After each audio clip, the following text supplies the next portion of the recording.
எது ஒழுக்கம் இல்லை என்று ஒன்றை ஒரு மதம் சொல்லுகிறதோ அது ஒழுக்கம் என்று இன்னொரு மதம் சொல்லுகிறது.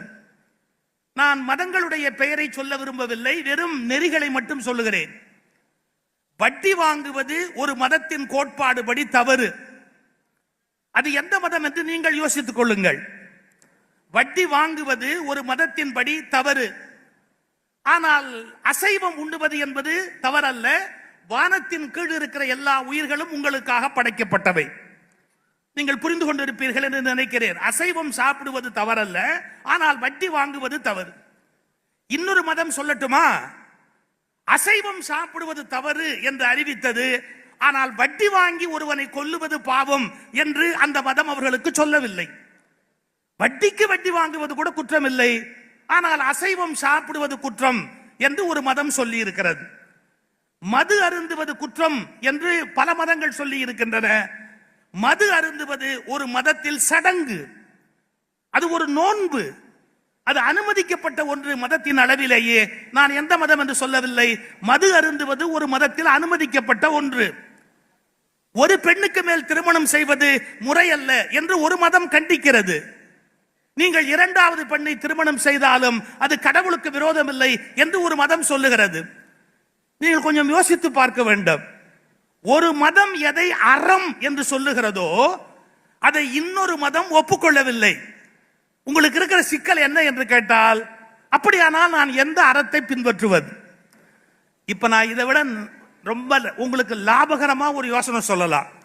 எல்லா அயோக்கியத்தனமும் பண்ணிட்டு, எப்படி எல்லா அயோக்கியத்தனமும் பண்ணிட்டு அந்த மதத்துப்படி அதை பண்ணுனே, இந்த மதத்துப்படி இதை பண்ணுனே அப்படின்னா உங்களை கேட்கறதுக்கு எவனும் கிடையாது.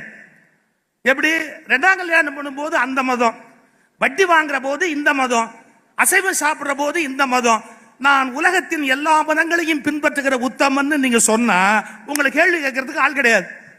அதனால இனிமே அப்படி பண்ணலாம்னு இன்னையில இருந்து முடிவு பண்ணாதீங்க. இதை சொல்லி கொடுக்கறதுக்கு நான் இங்க வரல.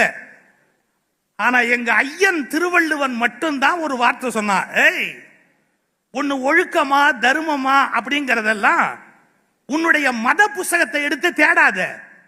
ஒன்று அறமா அறம் இல்லையா என்பதை 7ஆம் அத்தியாயத்தில் 8ஆம் பக்கத்தில் 3ஆம் பேராவில் சொல்லி இருக்கிறது என்று உன் மத புத்தகத்தை வைத்துக் கொண்டு தேடாது. அப்படியானால் அறம் ஒழுக்கம் என்பது என்ன என்று கேட்டபோது ஒரு வரி சொன்னான் திருவள்ளுவன், மனத்துக்கண் மாசு இளன் ஆதல் அனைத்து அரண் என்றான் திருவள்ளுவர். இதை ஒன்ன புரிஞ்சுக்கிட்டா போறோம். ஒரு மனிதன் எது அறம் என்பதை தன் மத நூல்களில் தேடுவதால் அறம் கிடைக்காது. ஆனால் மனசாட்சியில் தேடுகிற போது இது அறம் அறம் இல்லை என்பது அவரவருக்கு புரியுமா புரியாதா? யோசித்து பாருங்கள். சார், தப்பு பண்ற எவனுக்காவது இது தப்புன்னு புஸ்தகத்துல போட்டிருந்தா தான் தப்பா? அவனுக்கா தெரியாதா?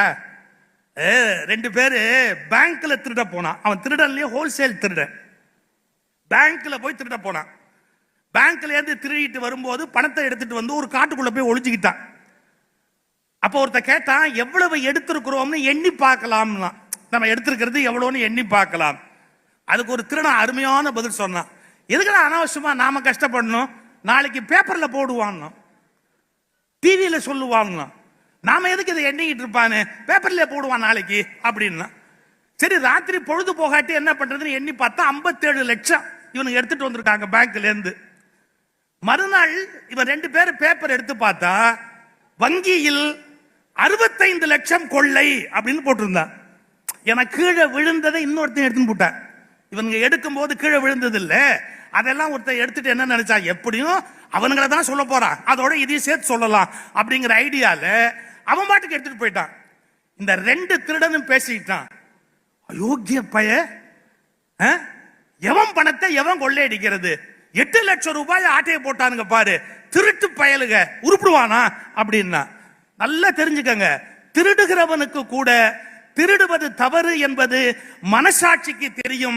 அவனுடைய மதநூல் சொல்லி இருக்க வேண்டும் என்று எந்த கட்டாயமும் இல்லை. இதை திருவள்ளுவன் சொன்னான், மனத்துக்கண் மாசு இளன் ஆதல் அனைத்து அரண் என்று சொல்லி வைத்தார். எனவே மனசாட்சிக்கு விரோதம் இல்லாத ஒரு சரியான வாழ்க்கையை வாழ்வதுதான் அறம் என்பதை நாம் புரிந்து கொள்ள வேண்டும்.